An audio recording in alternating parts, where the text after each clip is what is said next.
transform their economies is that the solution is to be found in relentless focus on high-impact areas by sector, geographically, and at all levels, starting from making decisions on which areas to focus on nationally, to deciding how best to sequence the various initiatives within each area or sector of focus, and further, to deciding which activity delivers most impact within the prioritized initiatives, and subsequently directing the chunk of resources to few strategic interventions of high value. This is the essence of planning, and on this note, allow me again to commend the President for steering the country back to the practice of having 5-year plans to guide Tanzania's development effort systematically. Distinguished participants, the third message. Successful socioeconomic transformation in Tanzania will vitally depend on squeezing the trigger for a radical productivity improvement in agriculture, which my President has alluded to. One thing that we have seen and is borne out in the development literature is that high economic growth remains the most single important factor, though by no means the only one, for making poverty history. Also important is the quality of growth defined in terms of distributional patterns, sectoral composition, and sustainability of growth over time.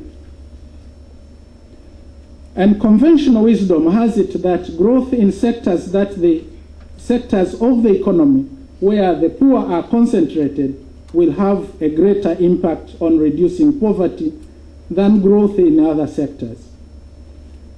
And therefore, in the context of Tanzania, success to transform our economic profile will hinge on innovative strategies to trigger productivity improvement in agriculture, including, of course, crop production, livestock development, which His Excellency the Ambassador alluded to, fisheries and forestry. It is important for the government to sustain support to agriculture through the formulation of the right set of agriculture and land policies, leveraging private sector investment and PPPs. Also important is the organizational solution to productivity growth by focusing on zoning or corridors, as well as outgrower schemes and cooperatives, which integrate smallholder farming, commercial farming, and permit use of marketing chains to access regional and global markets.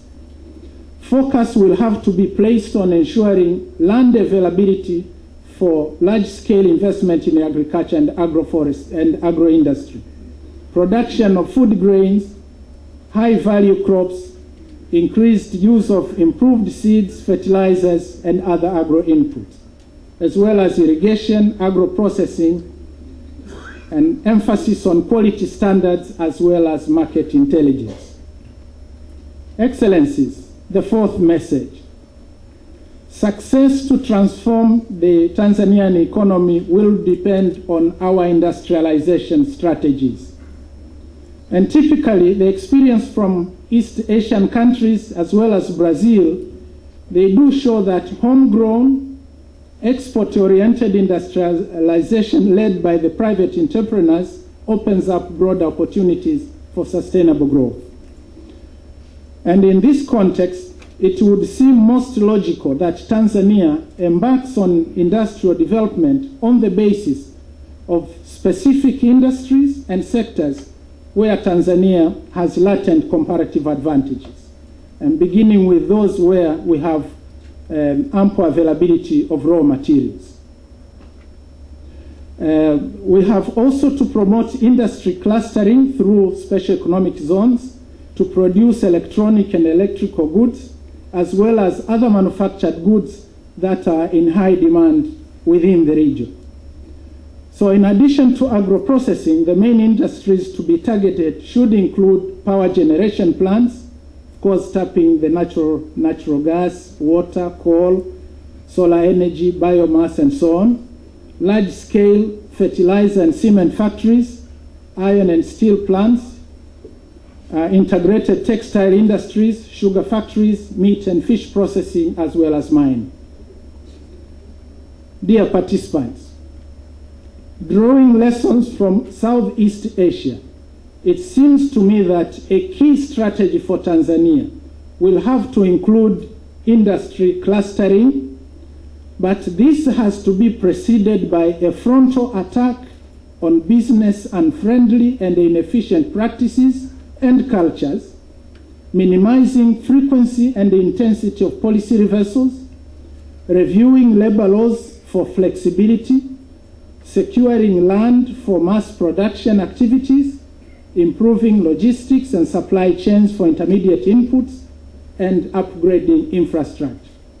I think these are necessary to unlock or attract foreign direct investment and sunset industries from countries like China, where firms are in the process of upgrading their business models and processes to move up the value chain, and are willing to relocate their labor-intensive activities to countries and regions like Tanzania, where labor costs are much lower. We will need to promote joint ventures through the PPP framework, because I believe this approach will provide access to not only foreign capital, but also foreign technology, foreign markets, and foreign management know-how. Excellencies,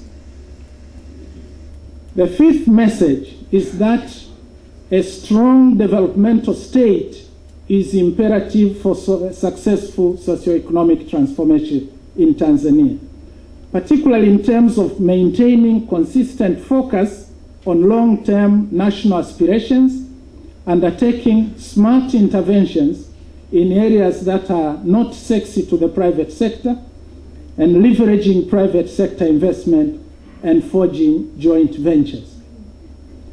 The government support is required to create a business promoting environment and offer incentives for local entrepreneurs to lead growth.